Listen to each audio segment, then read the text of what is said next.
All right, Shalom. I want to give all glory, praises, and honor to Yahweh by Hashem, Yahweh Shai. Double honor to the apostles and elders of Great Millstone who taught me this truth and who rule well over Israel. Peace and salutation to the brothers across the four winds, spreading this word in truth and sincerity of heart. All right, I wanted to get into the topic of the Gentiles, or as some people like to say, the Gentiles versus Gentiles, because in these end times with all these uproars and riots, with all these killings that are going on, these terrorist attacks, and especially these quote-unquote natural disasters, everybody wants to all of a sudden look to the Lord, and that's fine, that's cool. And, I want the one-thirds to wake up. The sooner the one-thirds wake up, and more specifically speaking about the 144,000, as soon as the tabernacle of David wakes up, we're out of here. But everybody thinks that the Lord is coming for everybody. All right, and he is only the God. He is only the power over Israel, the Israelites. And the Israelites are comprised of the so-called Negroes, the so-called Native American Indians, and the so-called Latinos. All right, he is our God. We are his children. He is our power. We are his children or his sons. All right, and he's only coming for the Israelites. He's not coming for anybody else. Right? People need to get that through their heads, and I'm going to prove it right here. Talking about who these Gentiles are in the Bible. All right, because you have two sets, and we're going to jump right into it right now. So starting off at Romans 1 verse 5. I would start up at the top, but the first 4 verses are actually pretty meaty, and I just want to get right to the topic. I know I have a lot of tabs up here, but through the Spirit, this isn't going to be too long of a video. All right, Romans 1 verse 5. By whom we have received grace and apostleship for obedience to the faith among all nations for his name. Verse 6. Among whom are ye also the called of Yahweh Shai HaMashiach. Yahweh Shai HaMashiach. His name isn't Jesus Christ. Yahweh Shai is his name. All right, in the Hebrew. Our Lord is Hebrew. And HaMashiach, meaning the anointed. All right, I'll read that again. Romans 1 verse 6. Among whom are ye also the called of Yahweh Shai HaMashiach. Here's a point, verse 7. To all that be in Rome, beloved of the Most High, called to be saints. That's the key word. Grace to you and peace from the Most High, our Father, and the Lord Yahweh Shai HaMashiach. All right. So Paul is writing this letter to the Romans, and he says, beloved of the Most High, called to be saints. All right, let's jump right here. 1 Corinthians 1:1. Again, Paul, called to be an apostle of Yahweh Shai HaMashiach through the will of the Most High, and Sosthenes, our brother, Salaki, if I didn't pronounce that correctly, verse 2, unto the church of the Most High, which is at Corinth, to them that are sanctified in HaMashiach Yahweh Shai, called to be saints. There goes that word again. With all that in every place call upon the name of Yahweh Shai HaMashiach, our Lord, both theirs and ours. All right, let's go to one more. Ephesians 1:1. Paul, an apostle of Yahweh Shai HaMashiach, by the will of the Most High, to the saints, there's that key word again, which are at Ephesus, and to the faithful in HaMashiach Yahweh Shai. All right, I'm going to try to do this in 3 easy steps. And this is the first step. Just cross-referencing, all right, line upon line, precept upon precept. Here a little, there a little. All right, that's how you study the Bible. So, Romans, 1 Corinthians, Ephesians, they all say saints, saints, saints. Now, we can obviously keep going. I'm not going to do that. There's no point, right? Because if you look into the next chapter, what is that? Philippians 1:1, it says saints again, called to be saints. All right, the next chapter, Colossians, saints. Paul is always writing to the saints, no matter what church, no matter where it is. All right, so obviously the first thing that comes to mind, common sense, in this first step. Let's see who the saints are. Psalm 50 verse 4. We'll start here. He shall call to the heavens from above and to the earth, that he may judge his people. All right, I've already said who his people are, but let's continue reading so we can figure that out. Verse 5, gather my saints together unto me, those that have made a covenant with me by sacrifice. All right, Who are the only people or the only nation that made, or what is the only nation rather that has made a covenant with the Lord by sacrifice? All right, Israelites. Easy. But let's just continue reading. It's going to break it down. Verse 6, Psalm 50, verse 6. And the heavens shall declare his righteousness, for the Most High is judge himself. Selah. Hear, O my people, and I will speak, O Israel, and I will testify against thee. I am the Most High, even thy power. All right, I'll read it verbatim. I am God, even thy God, even your God. Who? Israel. Who are the Israelites? The so-called Negroes, Native American Indians, and Latinos. All right? We're the only ones that have made a covenant with the Lord by sacrifice. Therefore, we are the saints that verse 5 speaks of. We are the saints that Paul is speaking of. All right? We are those saints. All right? That's the first step. Easy. All right? But let's keep going. Can we dive deeper? Of course. Let me get rid of these tabs just so it's not as meaty up here. All right, second step, we're just going to look into words. That's all. Right, so we're going to start at John 7 and verse 33. Then said Yahushua unto them, Yet a little while I am with you, and then I go into him that sent me. Obviously, he's talking about going up to be with the Heavenly Father Yahweh. But of course, these people are being simple. Verse 34, Ye shall seek me, and shall not find me, and where I am, thither ye cannot come. This is the point right here. Pay attention. John 7, verse 35, it says, Then said the Jews among themselves, Whither will he go, that we shall not find him? Will he go unto the dispersed among the Gentiles, and teach the Gentiles? All right? So let's look up these words, Gentiles and Gentiles, and let's see what it says. Because again, this is the second step. 3 easy steps, right? Then said the Jews among themselves, Whither will he go, that we shall not find him? Will he go unto the dispersed among the Gentiles, it says Helen, and teach the Gentiles, it says Helen. All right? Helen for Gentiles, because you have to look up words. That's what we do here at Great Millstone. All right? We look up words, and that's why we have the true meanings. I'm just going to say that. The true meanings of the Bible. All right? We have the true breakdowns of the Bible. All right? I would click on the word in the blue letter to go into it. However, I wanted to get a meatier description of what this word Helen means when it says Gentiles.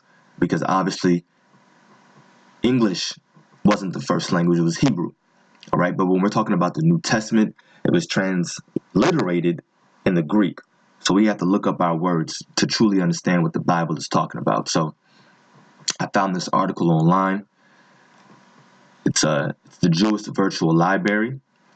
The title of the article is Ancient Jewish History, the Greeks and the Jews. We're obviously not going to read this whole thing. It's not even that long of a read. You brothers can go to it yourself and read the whole thing. It's some good information. But we're just going to read this one paragraph right here. All right? Not long, so let's get into it.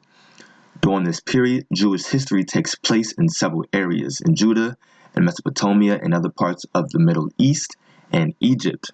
It's important too. Anyway, for the dispersion of the Jews, all right, dispersion of the Jews had begun during the exile, and large, powerful groups of Jews lived all throughout the Persian Empire and later the Hellenistic kingdoms. It says Hellenistic equals Greek. We're going to come back to that later. All right. The Greeks brought with them a brand new concept, the polis, or city-state. That's what that means. All right. Or city-state. Among the revolutionary ideas of the polis was the idea of naturalization. In the ancient world, it was not possible to become a citizen of a state if you weren't born in that state. If you were born in Israel and you moved to Tyre or Babylon or Egypt, you were always an Israelite. So it doesn't matter where they were. They were always considered an Israelite. All right? No matter where you moved to. Your legal status in the country you're living in would be foreigner. All right? And that's the point. foreigner or sojourner. The Greeks, however, would, let me just highlight that actually. It says, the Greeks, however, would allow foreigners to become citizens in the city-state. Remember, Polis, city-state. It became possible all throughout the Middle East for Hebrews and others to become citizens of states other than Judah.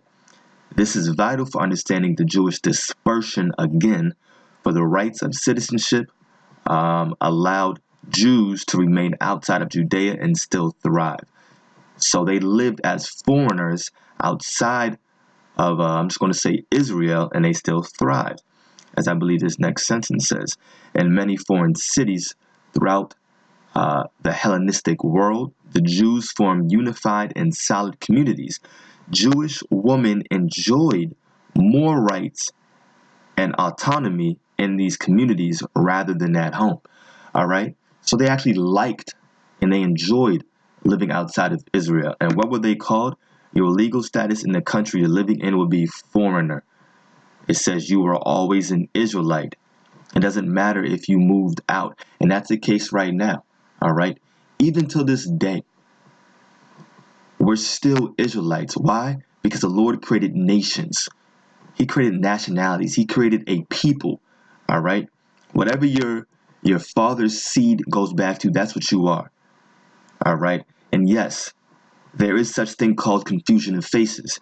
It doesn't matter what your color is. This isn't a color thing. If your father's line goes back to Abraham, Isaac, and Jacob, then that means you're an Israelite. If you look like a so-called white person, if you look like a so-called, I'm just going to say Chinese or Asian or whatever, right? You get the point. It's common sense. It's easy, all right? That means you're an Israelite if your seed goes back. If you can get this word, all right, that makes you an Israelite. It's all about faith.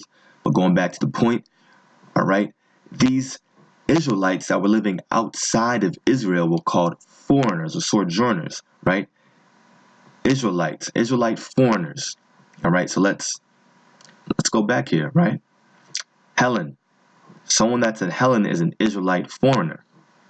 Let's read it again. Then said the Jews among themselves, whither will he go, that we shall not find him? Will he go unto the dispersed among the Gentiles and teach the Gentiles? It says Helen. Will he go into the dispersed among the Israelite foreigners? All right. Well, let me just say, will he go into the dispersed among the foreigners and teach the foreigners? All right. So now we know that when it says Gentiles, it's talking about foreigners. But then it says, wait, will he go into the dispersed? All right. Well, let's figure that out. Who are the dispersed?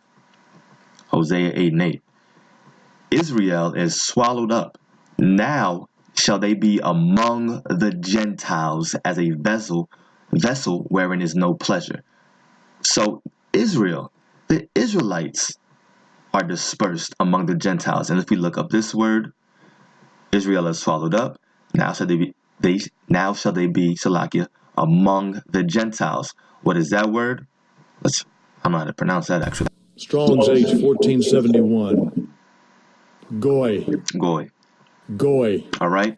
It's goy. And if you look this up, I do know what it means. It just means nations or people. That's it. This is very simple. Nothing too deep. Nothing to get into. All right. Goy. It means nations or people. And it makes sense because now it's actually talking about the other nation. Let's read that one more time. Hosea 8:8. Israel is swallowed up. Now shall they be among the Gentiles, these other nations, goy, as a vessel wherein is no pleasure. All right, let's jump back here. Then said the Jews among themselves, whither will he go? John 7:35, that we shall not find him. Will he go into the dispersed? Now we know there actually are Israelites.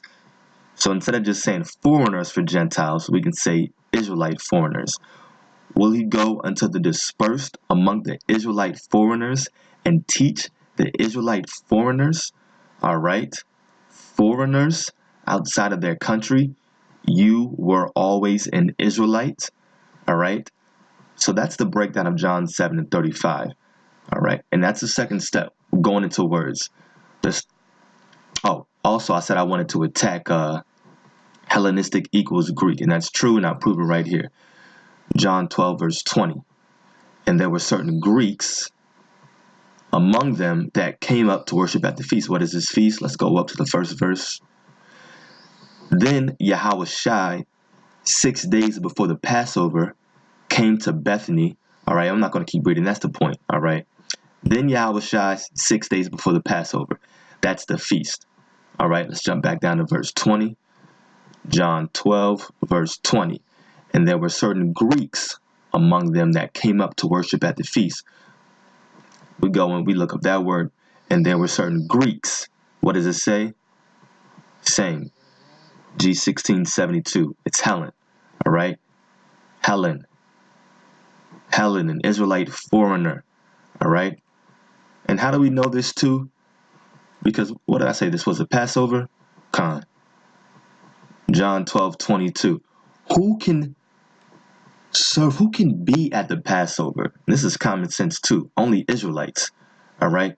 So we're not talking about actual Greeks. Plus, if you really want to get technical and break it down, and this is just truthful, it's facts. All right. The Lord created nationalities, as I said before. Greeks isn't one of those nationalities. It's not one of those nationalities. All right. And you can read the book of Genesis yourselves for proof. All right. Greek isn't a nationality. So we're not even talking about a nationality right here. We're talking about just my own definition, a specific kind of people. All right.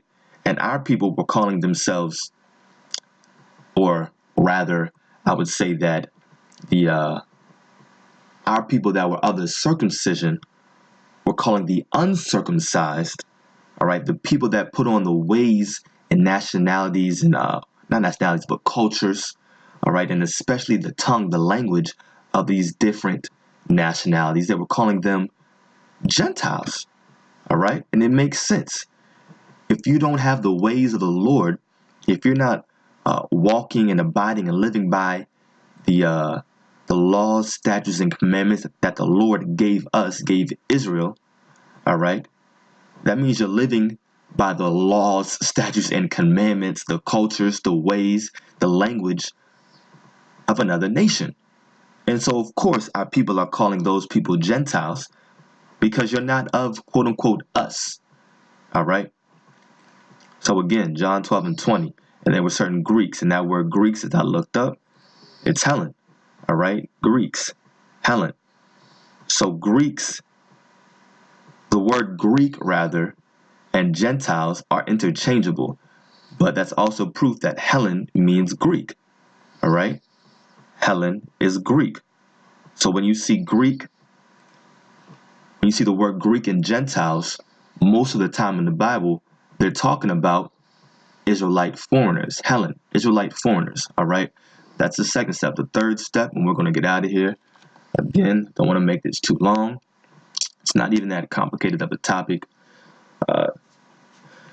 Anyway, Matthew 15, verse 24. Because the third step we're going to do is just go to our Lord and Savior, our deliverer, Yahushua.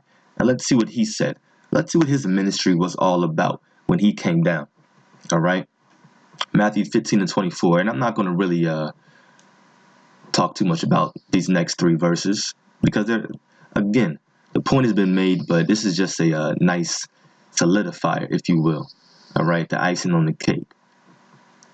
Straightforward. Matthew 15, 24. But he answered and said, Salakia. Matthew 15, 24. But he answered and said, I am not sent but unto the lost sheep of the house of Israel. All right, that's straightforward. And yes, that is Yahushua speaking. Matthew 18 and 11. For the Son of Man is come to save that which is lost. The Son of Man, Yahushua. What was lost? Here it is. The lost sheep of the house of Israel. All right. Matthew 18 and 11. For the Son of Man, Yahushua, is come to save that which is lost. Easy. John 12, or Salaki, John 21. Yeah. I'll just read all three. 15, 16, and 17. John 21, 15 through 17. It says, So when they had dined, Yahushua saith To Simon Peter, Simon, son of Jonas, lovest thou me more than these? He saith unto him, Yea, Lord, thou knowest that I love thee. He saith unto him, Feed my lambs. All right. Verse 16. He saith to him again the second time, Simon, son of Jonas, lovest thou me? He saith unto him, Yea, Lord, thou knowest that I love thee. Thou knowest that I love thee. He saith unto him, Feed my sheep. All right? Feed my sheep. Verse 17. He saith unto him the third time, because this isn't just to Peter. All right? It's to all you people that think the Lord is coming for everybody. You're truly in for a rude awakening. All right? So this is the third time to all you people too. All you Christians, all you church people, and anybody else that thinks the Lord is coming for the whole world. All right? This is the third time for you people too. John 21 verse 17. He saith unto him the third time, in case y'all people don't get it. Simon, son of Jonas, lovest thou me? Peter was grieved, and I know y'all grieved too. All right, because y'all mad. You heathens, you Edomites. All right? The Lord isn't coming for y'all. Peter was grieved, so be grieved. All right? Because he said unto him, Peter was grieved because he said unto him the third time, Lovest thou me? And he said unto him, Lord, thou knowest all things. Thou knowest that I love thee. Yahushua saith unto him, Feed my sheep. Who are his sheep? Matthew 15:24. But he answered and said, I am not sent but unto the lost sheep of the house of Israel. All right? Cut. The Lord is only coming for Israel. All right? Matter of fact, why are they lost again? I'll bring that verse back up. Hosea 8:8. This is why they're lost. Israel is swallowed up. Now shall they be among the Gentiles as a vessel wherein is no pleasure. All right? We're among the Gentiles, as we still are to this day, living in America, the daughter of Babylon. All right?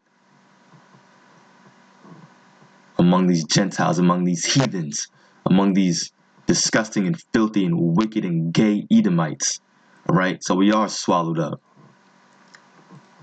All right? But that's the point. All right? I hope this was edifying. I know it was for the elect.